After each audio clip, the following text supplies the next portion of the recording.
Shalom. Shalom. Mari sore ini kita mau sama-sama, mari kita mau besarkan nama Tuhan. Sebab namanya yang layak disembah.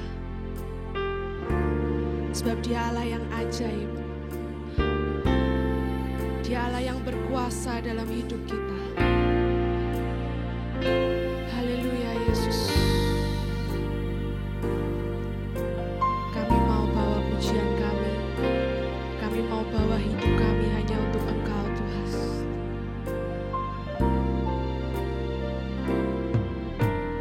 Besar dan ajaiblah karya-Mu, adil dan benarlah jalan-Mu,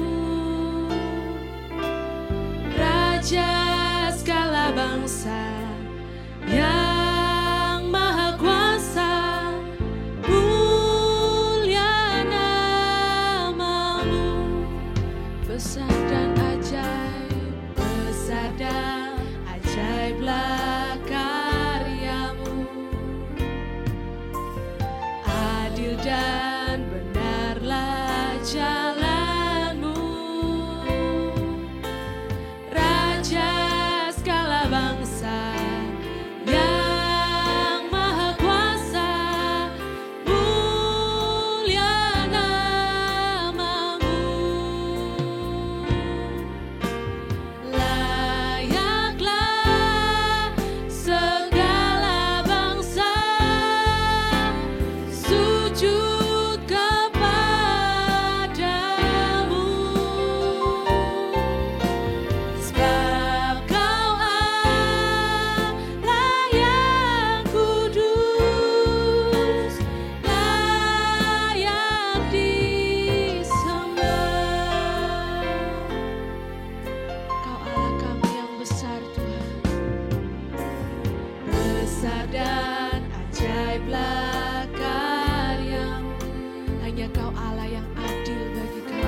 hanya Engkau Allah kami yang layak kami sembah.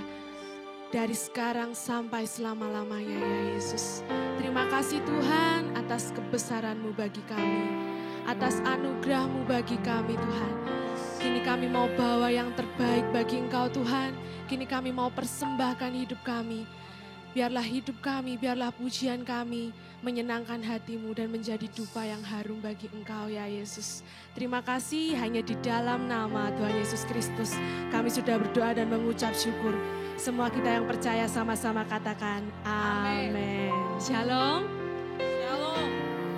Dimanapun kita berada, walaupun kita berada di masalah dunia yang gak menentu ini, tapi kita mau percaya, kita mau yakin bahwa Allah kita, Allah yang besar. Amen. Allah kita lebih besar dari segala masalah yang kita hadapi. Amin. Sebab Dia Allah kita yang terbesar dan mulia. Kau terbesar dan mulia, ajaib semua perbuatanmu. Kau terbesar dan mulia, biarlah semua memujimu. Biar lebih semangat kita mau bangkit berdiri bersama-sama. Kita mau sama-sama tinggikan Dia. Haleluya.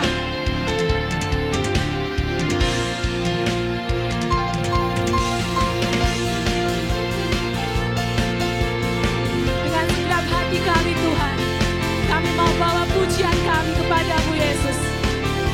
Mari kita mau sama-sama katakan. Segenap hati aku memuji, segenap jiwa aku bernyanyi, karena Roh-Mu ada dalamku, Tuhan. Ku angkat tanganku memuji, ku angkat suara dan bernyanyi, karena Roh-Mu ada dalamku, Tuhan.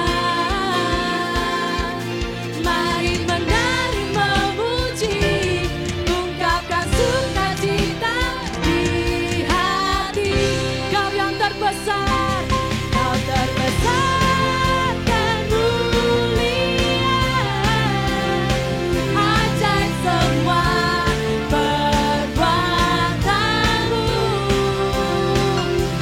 Kau terbesar dan mulia, biarlah semua memujimu. Haleluya.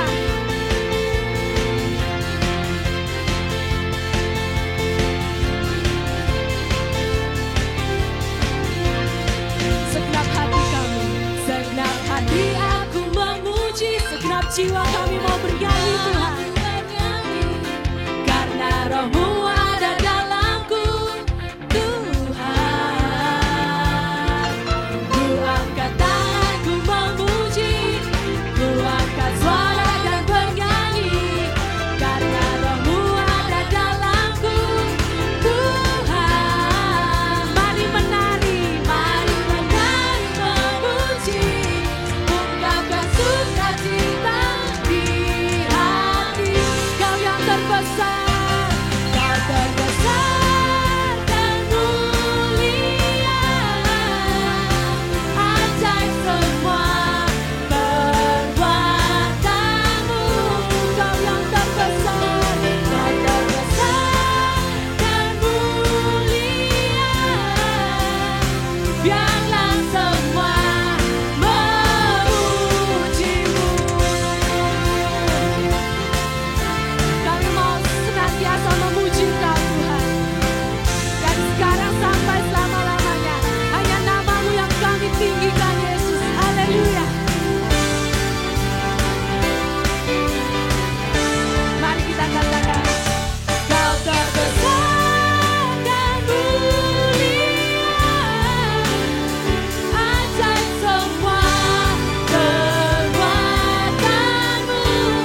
anugerah-Nya yang begitu besar,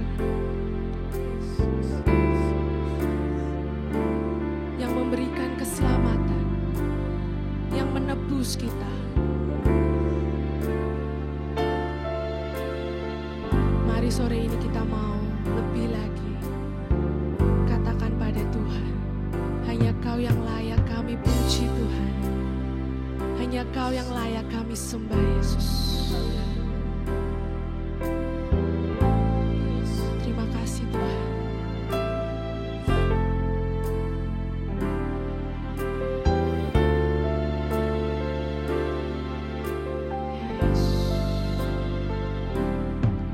Semua mahkota dunia kan ku letakkan, semua pujian manusia tak ku hiraukan, karena tak ada satupun yang dapat gantikan. Hanya Kau yang kudus dan hanya Kau terbesar. Kau yang layak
Yesus.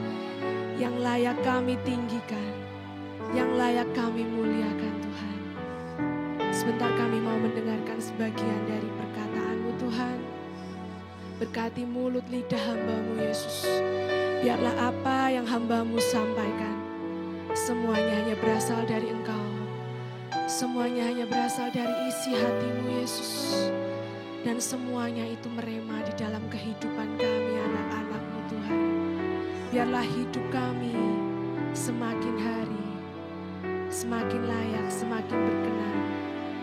Dan senantiasa menyenangkan hati-Mu Yesus. Terjadilah kehendak-Mu di dalam kehidupan kami Tuhan. Kami mau serahkan semuanya hanya di dalam nama Tuhan Yesus Kristus. Haleluya. Amin.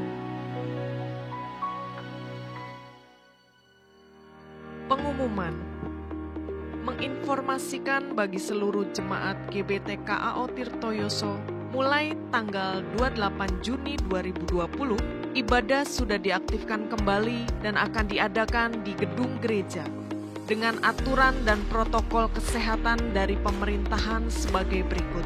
1. Jemaat wajib menggunakan masker di dalam gedung gereja. 2. Jemaat wajib mencuci tangan dan menggunakan hand sanitizer di tempat yang sudah disediakan. 3. Jemaat akan diperiksa dengan menggunakan termogan sebelum masuk ke dalam gedung gereja. 4. Jemaat dihimbau untuk tidak berkerumun dan menjaga jarak. Setelah ibadah selesai, jemaat diharapkan untuk langsung pulang.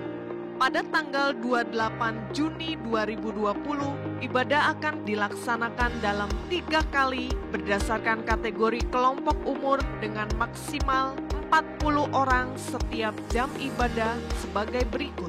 Ibadah pertama pukul 8 sampai 9.20 untuk kelompok umur 15 tahun sampai 55 tahun. Ibadah kedua pukul 10 sampai 11.20 untuk kelompok umur 15 sampai 55 tahun.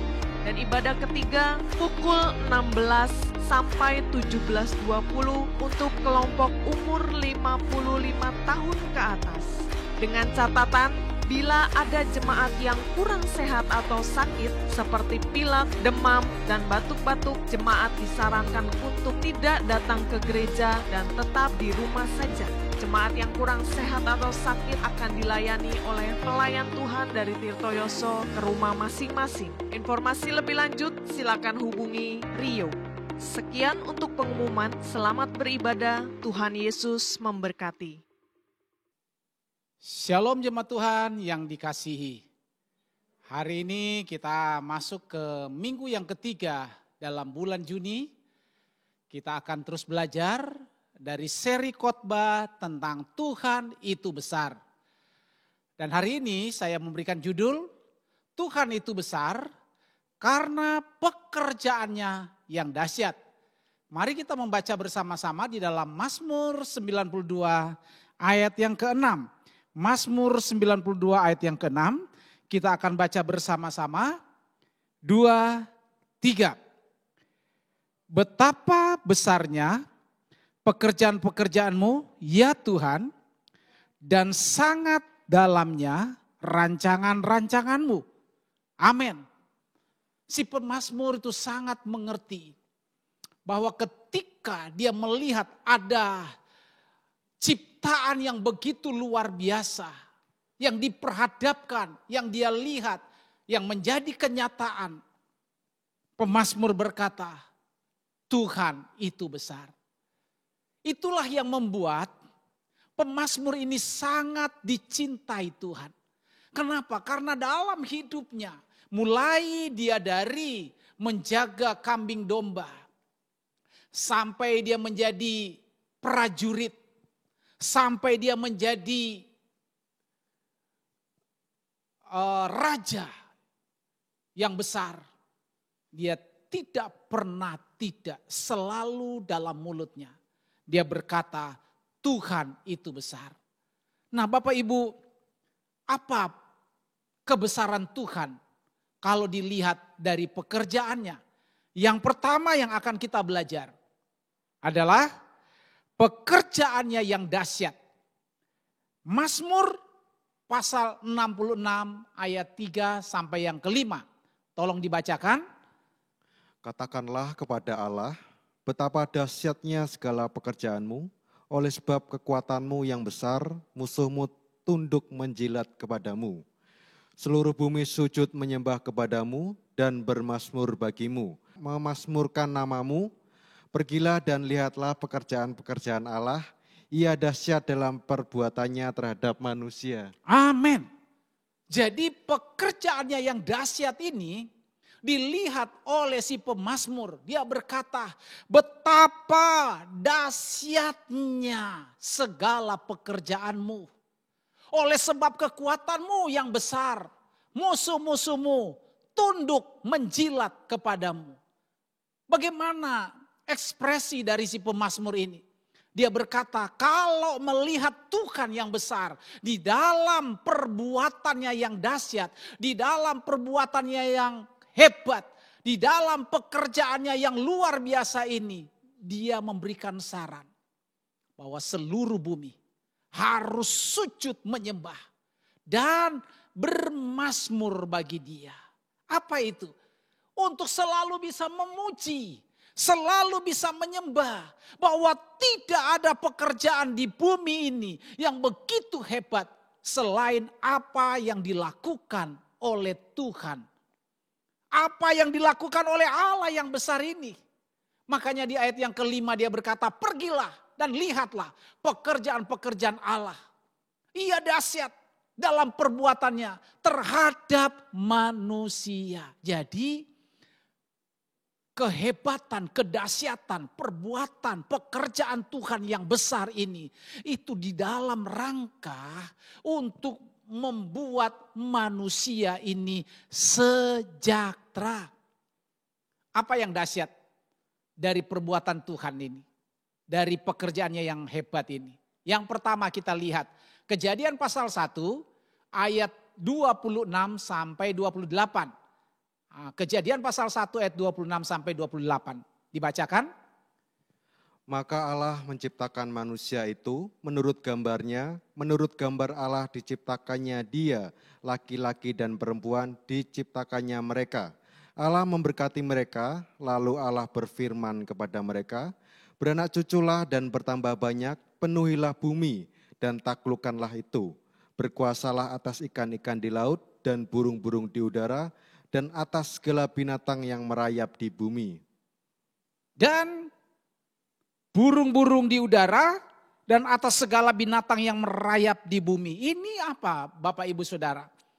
Ini dalam kerangka perbuatan yang dahsyat supaya manusia mempunyai pengalaman hidup bersama dengan Tuhan. Makanya firman Tuhan tadi berkata dalam Kejadian 1 ayat 26 bahwa Tuhan berkehendak menjadikan manusia menurut gambar dan rupa Allah.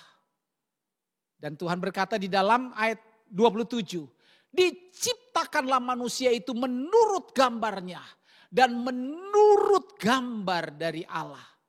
Diciptakan mereka. Saudara lihat bagaimana hebatnya pekerjaan Tuhan ini. Menciptakan manusia menurut gambar dan rupa Allah. Ada sebuah kehendak dari Allah untuk menciptakan. Ada sebuah keserupaan. Bukankah ini pekerjaan yang hebat? Makanya si pemazmur tadi dia berkata, iya dalam pekerjaan perbuatannya dahsyat terhadap manusia. Nah, apa yang hebatnya Tuhan ketika dia bekerja ini dalam pekerjaannya? Alkitab katakan ayat 28, Allah memberkati mereka. Siapa yang Allah berkati? Itu adalah ciptaan yang menurut gambar dan rupa Allah. Tuhan berkata, ketika dia memberkati, Tuhan berfirman, beranak cuculah dan bertambah banyak.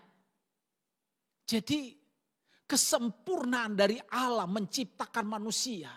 Dia menciptakan laki-laki dan perempuan menurut gambar dan rupanya. Ketika dia ciptakan, dia berkata, beranak cuculah. Dan bertambah banyak dan penuhilah bumi ini. Suatu kehendak yang luar biasa. Bahwa Tuhan di sorga, dia ingin supaya model sorga itu ada di bumi. Maka dia ciptakan manusia menurut gambar dan rupa dia. Supaya apa katanya? Supaya di bumi ada banyak gambar-gambar Allah yang serupa dengan Tuhan. Serupa dengan Tuhan itu dalam hal apa? Dalam hal kasih, dalam hal kebenaran, dalam hal kesetiaan, dalam hal kekudusan. Ini menjadi penting Bapak Ibu Saudara sekalian. Kalau manusia tidak gagal di dalam ketidaktaatannya kepada Tuhan. Kalau manusia tidak gagal di dalam dosa, maka seharusnya bumi ini dipenuhi dengan gambar-gambar Allah. Yaitu apa? Manusia yang punya potensi hidup dalam kekudusan, hidup dalam kebenaran, hidup dalam kesetiaan, hidup di dalam kasih. Harusnya tidak ada COVID-19. Harusnya tidak ada penyakit-penyakit. Kenapa? Hidup manusia itu di dalam kebenaran, di dalam kekudusan, di dalam kasih, dalam kesetiaan, model Allah. Tetapi sekali lagi, perbuatan dan pekerjaan Allah yang besar ini memang gagal. Tetapi kita lihat hal yang kedua, persoalan kedahsyatan perbuatan Tuhan yang hebat terhadap manusia. Yang pertama tadi kita sudah lihat, dia menciptakan manusia menurut gambar dan rupanya sendiri. Walaupun mereka gagal, tetapi yang kedua perhatikan, manusia yang berdosa ini ditebus dengan darahnya yang mahal. 1 Petrus pasal 1 ayat 18, 19, 20. Tolong dibaca. Sebab kamu tahu bahwa kamu telah ditebus dari cara hidupmu yang sia-sia, yang kamu warisi dari nenek moyangmu itu bukan dengan barang yang fana, bukan pula dengan perak atau emas, melainkan dengan darah yang mahal, yaitu darah Kristus yang sama seperti darah anak domba yang tak bernoda dan tak bercacat. Ia telah dipilih sebelum dunia dijadikan, tetapi karena kamu, ia baru menyatakan dirinya kepada akhir zaman. Iya, perhatikan. Ini pekerjaan Tuhan, pekerjaan Allah yang tidak berhenti. Dia melakukan penciptaan manusia menurut gambar dan rupanya sendiri. Dan pekerjaannya berlanjut ketika manusia jatuh di dalam dosa. Alkitab mencatat manusia yang berdosa ini kembali diciptakan ulang. Karena ditebus dengan darahnya yang mahal. Alkitab tadi berkata, firman Tuhan tadi berkata dalam 1 Petrus pasal 1 ayat 18. Kamu telah ditebus dari cara hidupmu yang sia-sia. Apa itu hidup yang sia-sia? Hidup yang tidak ada kebenaran, hidup yang tidak ada kekudusan, hidup yang tidak ada kesetiaan, dan hidup yang tidak ada di dalam kasih. Orang yang seperti begini, Tuhan tahu walaupun dia telah hidup dengan sia-sia. Tapi Tuhan tahu bahwa di dalam diri manusia ada benefit, ada keuntungan dari penciptaan Allah. Makanya dia harus ditebus. Ditebus karena ada nilai dan harga Allah di dalam diri manusia. Makanya bagaimana supaya manusia dimuliakan. Firman Tuhan katakan ditebus bukan dengan barang yang fana. Bukan dengan perak, bukan dengan emas. Melainkan dengan darah Kristus yang mahal. Dan ini bukan cerita. Ketika Allah bekerja dengan perbuatannya yang dahsyat. Itu tidak hanya komentar dari sorga. Dia berkata bahwa kalian ditebus. Dari cara hidup kalian yang sia-sia. Saya sebagai Allah yang Maha Kuasa. Saya berkata kalian bisa ditebus. Allah kita tidak demikian. Pekerjaannya sempurna. Tadi firman Tuhan katakan di dalam Mazmur pasal 66 ayat yang kelima. Pergi dan lihatlah pekerjaan-pekerjaan Allah. Ia dahsyat dalam perbuatannya. Terhadap siapa? Terhadap manusia. Makanya manusia harus diciptakan ulang. Harus ditebus dengan darahnya. Ayat 20, 1 Petrus pasal 1 ayat 20. Firman Tuhan katakan, ia telah dipilih sebelum dunia dijadikan. Tetapi karena kamu, ia baru menyatakan dirinya pada akhir zaman. Artinya apa Bapak Ibu? Sudah saya katakan tadi, rancangan Tuhan, pekerjaan Tuhan, perbuatannya yang besar, itu tidak hanya dengan ucapan. Untuk manusia, dia harus kerjakan. Caranya turun dari sorga. Dan dia menyatakan dirinya. Mati di atas kayu salib. Supaya penebusan ini menjadi total, sempurna. Itulah pekerjaan yang luar biasa. Dari Allah kita yang hebat dan besar. Yang ketiga, perbuatan Allah yang dahsyat terhadap manusia.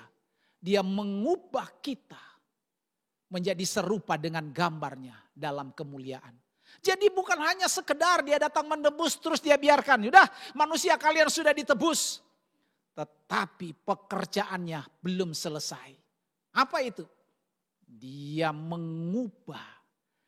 Pada akhirnya dia akan mengubah hidup kita. Menjadi serupa dengan gambarnya yang mulia. 2 Korintus pasal 3 ayat 18. Silakan dibaca. Dan kita semua mencerminkan kemuliaan Tuhan dengan muka yang tidak berselubung. Dan karena kemuliaan itu datangnya dari Tuhan yang adalah roh, maka kita diubah menjadi serupa dengan gambarnya dalam kemuliaan yang semakin besar. Iya, firman Tuhan luar biasa. Pekerjaan ini tidak bisa dikerjakan oleh siapapun. Makanya Daud dalam Mazmurnya dia berkata, Tuhan itu besar. Karena tidak ada Allah lain yang seperti dia. Kenapa? Karena dia akan mengubah kita menjadi serupa dengan gambar anaknya. Dalam kemuliaan yang semakin besar. Firman Tuhan katakan di dalam bahasa yang lain. Dia akan mengubah kita menjadi serupa dengan gambar anaknya. Dari kemuliaan kepada kemuliaan. Ketika engkau percaya Yesus sebagai Tuhan dan Juru Selamat. Sejak saat itulah engkau mulai mengalami yang namanya kemuliaan Tuhan. Dan Tuhan akan terus menambahkan kemuliaan demi kemuliaan. Sampai sempurna seperti gambar anaknya. Luar biasa. Ini yang kita harus terus di dalam hidup kita. Mulut kita itu harus ada perkataan-perkataan Tuhan. Engkau besar. Yang kedua, pekerjaan tangannya yang ajaib. Karena Tuhan kita besar. Mazmur 77 ayat 15 sampai 16. Tolong dibaca lagi. Engkaulah Allah yang melakukan keajaiban. Engkau telah menyatakan kuasamu di antara bangsa-bangsa. Dengan lenganmu engkau telah menebus umatmu, Bani Yakub dan Bani Yusuf. Iya. Engkaulah Allah yang melakukan keajaiban. Engkau telah menyatakan kuasamu di antara bangsa-bangsa. Dengan lenganmu engkau telah menebus umatmu, Bani Yakub dan Bani Yusuf. Jadi lihat pemazmur ini selalu melihat hal-hal yang realita dari apa yang menjadi pekerjaan Tuhan. Dan dia lihat untuk mengerjakan supaya manusia mengalami yang namanya pemulihan. Itu harus digunakan tangan Allah yang ajaib. Nah, apa yang dahsyat dari tangan Tuhan? Kita perhatikan Mazmur 136 ayat 13 sampai 15. Kita baca pelan-pelan. Mazmur 136 ayat 13 sampai 15. Silakan dibaca. Kepada Dia yang membelah laut teberau menjadi dua belahan, bahwasanya untuk selama-lamanya kasih setianya, dan menyeberangkan Israel dari tengah-tengahnya, bahwasanya untuk selama-lamanya kasih setianya, dan mencampakkan Firaun dengan tentaranya ke laut teberau, bahwasanya untuk selama-lamanya kasih setianya. Iya, perhatikan dengan baik. Bahwasanya untuk selama-lamanya kasih setianya. Kalau Bapak Ibu Saudara membuka Alkitab kita, pasal 136 Mazmur ini, mulai dari ayat 1 sampai ayat ke-26. Selalu setiap ada nyanyian dari si pemazmur ini diakhiri dengan kata-kata ini. Bahwasanya untuk selama-lamanya kasih setianya. Bapak Ibu, kita lihat di dalam Mazmur 136 ini, bahwa ayat yang ke-13 tadi dikatakan, kepada Dia yang membelah laut teberau menjadi dua belahan. Kenapa ayat 13 ini muncul? Itu karena ada ayat yang ke-12. Coba baca ayat yang ke-12. Firman Tuhan berkata demikian. Dengan tangan yang kuat dan dengan lengan yang teracung. Dengan tangan yang kuat dan dengan lengan yang teracung. Jadi tangannya siapa? Lengan siapa yang teracung? Itu lengan tangan dari Tuhan yang besar. Kalau dia teracung, firman Tuhan katakan apa? Dia membelah laut teberau menjadi dua belahan. Untuk apa Bapak Ibu? Ini mazmur yang dinyanyikan oleh si pemazmur. Itu adalah menceritakan kembali dalam bentuk puji-pujian. Bahwa Israel telah keluar dari bangsa Mesir. Masuk tanah Kanaan lewat namanya padang pasir. Dan di sana mereka berhadapan dengan laut teberau. Ketika mereka sudah di depan laut teberau, mereka tidak bisa melanjutkan perjalanan mereka. Why? Kenapa? Karena laut itu begitu luas. Tidak ada persediaan kapal. Sedangkan umat yang keluar itu begitu banyak. Diperkirakan keluar dari Mesir sampai di depan laut teberau. Ada para peneliti itu memberikan tafsiran bahwa hampir 3 juta orang. Mulai dari anak kecil sampai orang dewasa. Hampir 3 juta orang. Betapa banyaknya. Bagaimana menyeberangkan mereka. Dan Alkitab katakan ketika mereka sampai di laut teberau. Raja Firaun berubah pikiran. Dia berkata, orang-orangnya berkata, bahwa bangsa Israel telah keluar dari tanah Mesir. Dan mereka sekarang sudah menuju ke tanah perjanjian.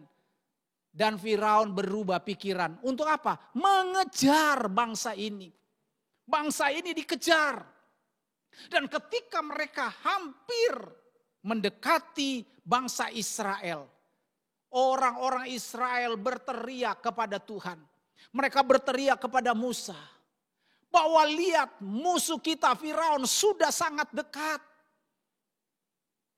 Mereka akan membinasakan kita. Ke belakang tidak bisa. Ke kiri ada gunung. Ke kanan ada tebing. Ke depan ada laut teberau. Gimana caranya? Tapi lihat. Firman Tuhan katakan bahwasanya untuk selama-lamanya kasih setia Tuhan. Allah Tuhan kita yang dahsyat, Tuhan kita yang besar.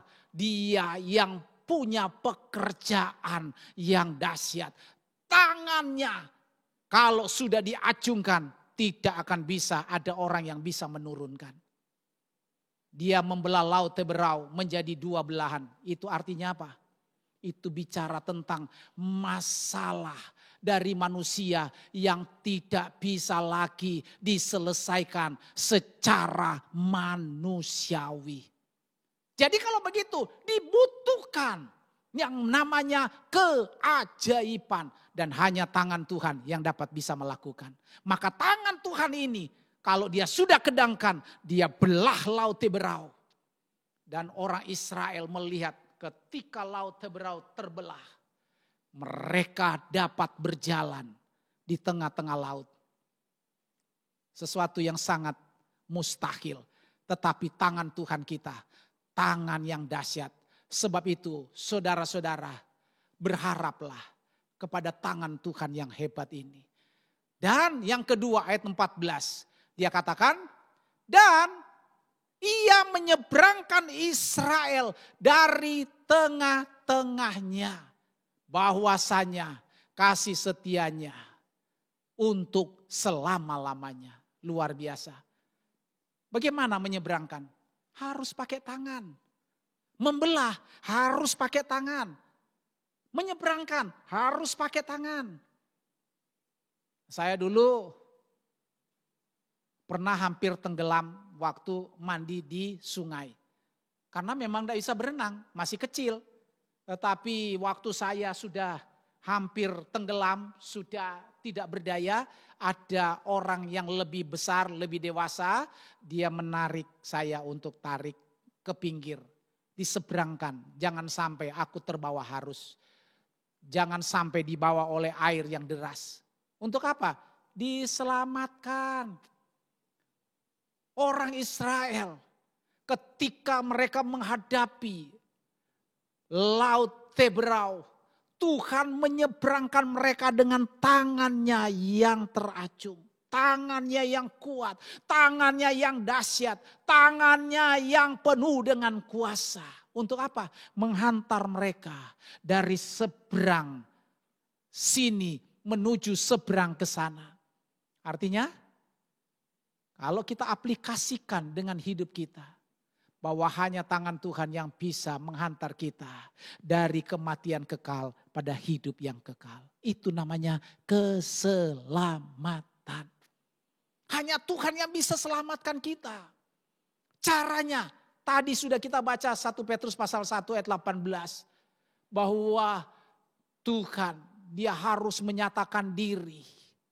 Supaya apa? Dia mati di atas kayu salib.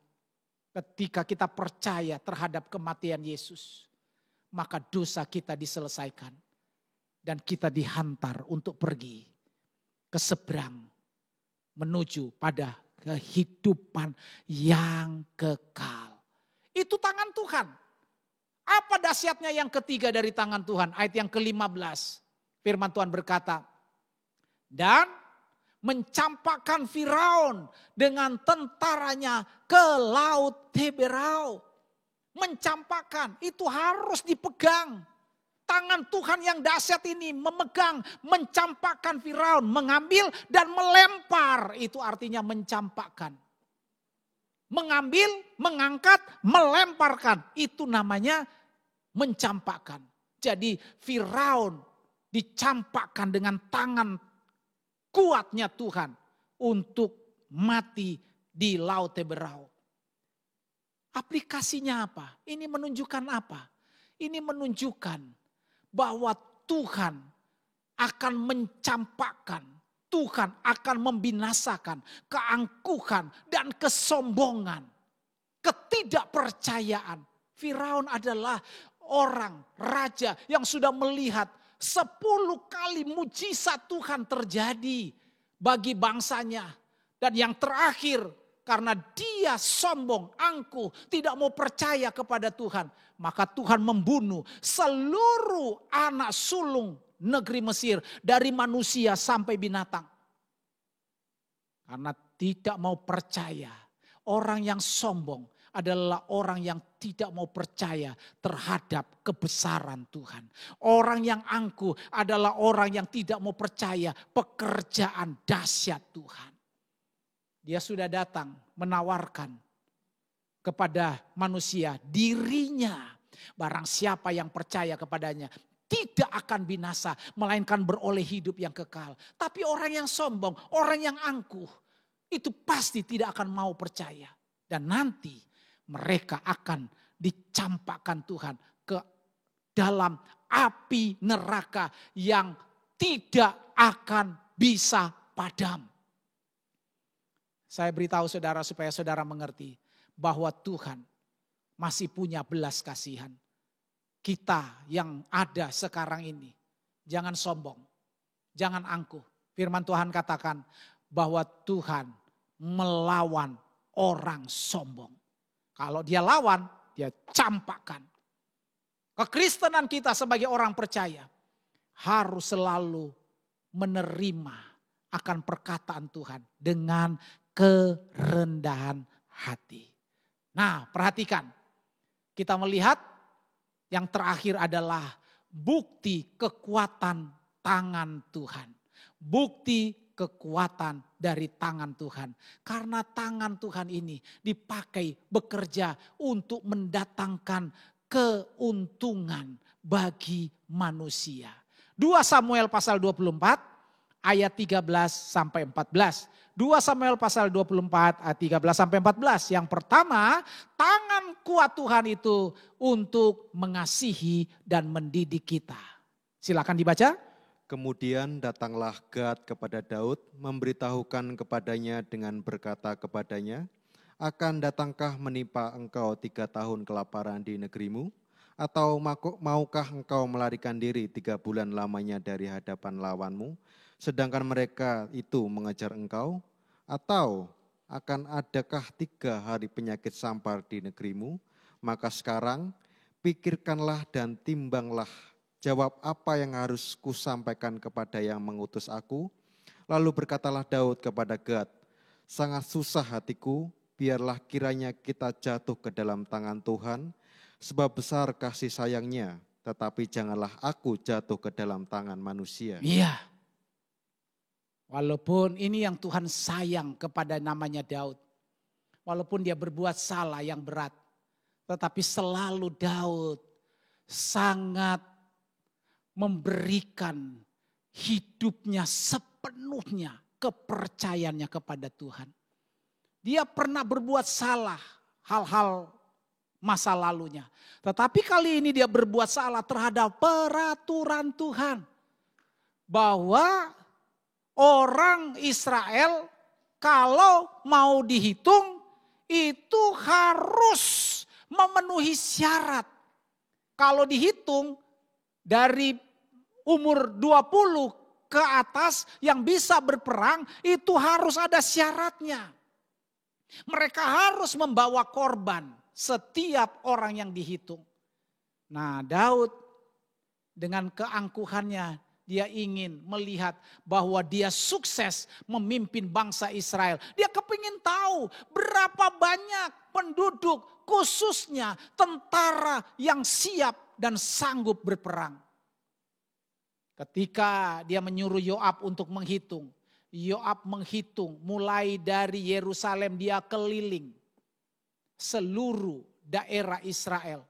Alkitab mencatat 9 bulan lebih Yakob pergi mencatat. Tetapi ketika dekat perhitungan mau berakhir, Alkitab mencatat apa? Bahwa Daud mengalami yang namanya kegentaran. Dia tahu dia bersalah. Dan Alkitab tadi katakan ayat yang ke-13. Kemudian datanglah Gad kepada Daud, memberitahu kepadanya dengan berkata kepadanya, akan datang menimpa engkau 3 tahun kelaparan di negerimu. Atau maukah engkau melarikan diri 3 bulan lamanya dari hadapan lawanmu, sedangkan mereka itu mengejar engkau? Atau akan adakah 3 hari penyakit sampar di negerimu? Maka sekarang pikirkanlah dan timbangkanlah, jawab apa yang harus kusampaikan kepada yang mengutus aku. Di dalam ayat 14 dia berkata kepada Nabi Gad, sangat susah hatiku, biarlah kiranya aku jatuh ke dalam tangan Tuhan, sebab besar kasih sayangnya.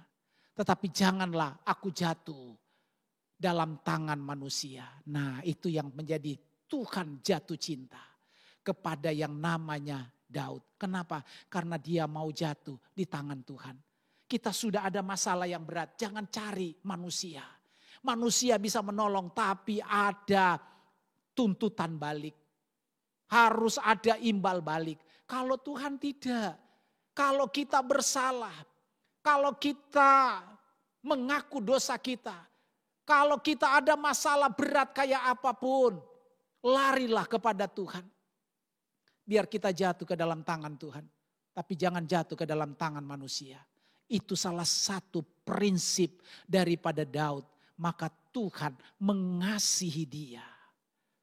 Dan dia dididik sedemikian rupa supaya dia tetap hormat kepada raja di atas segala raja. Yang kedua, bukti kekuatan tangan Tuhan. Tolong dibaca. Esra pasal 7 ayat yang ke-6. Esra ini berangkat pulang dari Babel. Ia adalah seorang ahli kitab, mahir dalam Taurat Musa yang diberikan Tuhan Allah Israel. Dan raja memberi dia segala yang diingininya. Oleh karena tangan Tuhan Allahnya melindungi dia. Iya. Jadi perhatikan. Tangan Tuhan itu adalah bermanfaat untuk kita. Untuk apa? Untuk mencukupkan dan melindungi. Asalkan kita tidak untuk memuaskan diri kita. Ketika Esra mau kembali dari Babel ke tanah perjanjian, ke Israel. Maka dia berkata kepada Raja Artasasta bahwa aku akan pergi mendirikan rumah Allah yang sudah porak-poranda. Alkitab mencatat Raja Artasastra memberi dia segala yang dia ingini. Ya apa yang menjadi keinginan daripada Esra? Alkitab mencatat Raja Artasastra memberikan semua yang dia inginkan. Apa? Kalau di dalam ayat-ayat berikutnya dikatakan bahwa dia membutuhkan emas, perak, dan dana untuk bisa mendirikan rumah Allah. Dan tangan Tuhan menjamah, melindungi, dan memberkati Esra. Sehingga semua yang dia butuhkan dicukupkan. Bahkan dia mendapatkan perlindungan. Amin. Tuhan memberkati. Mari kita akan menyanyi sebuah lagu. Dan kita akan melihat bahwa apa yang Tuhan inginkan dalam diri kita. Bahwa dia adalah Allah yang penuh dengan kasih. Dia ingin supaya kita bisa menjadi berkat oleh pertolongannya yang dahsyat. Puji Tuhan.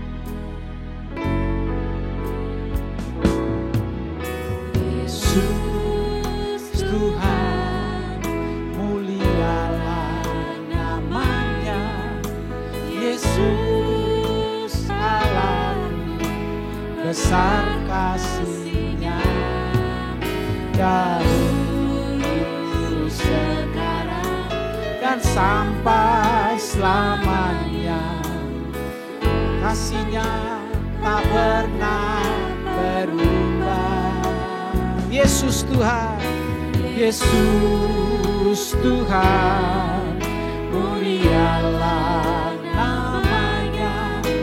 Yesus Allahku, besar kuasa-Nya. Dahulu, sekarang, dan sampai selamanya. Kuasa-Nya tak pernah berubah. Dia sanggup, Yesus sanggup melakukan perkara yang besar. Yesus sanggup, Yesus sanggup memulihkan yang terluka, menyembuhkan yang menderita. Dia sanggup memulihkan hidup. Saudara,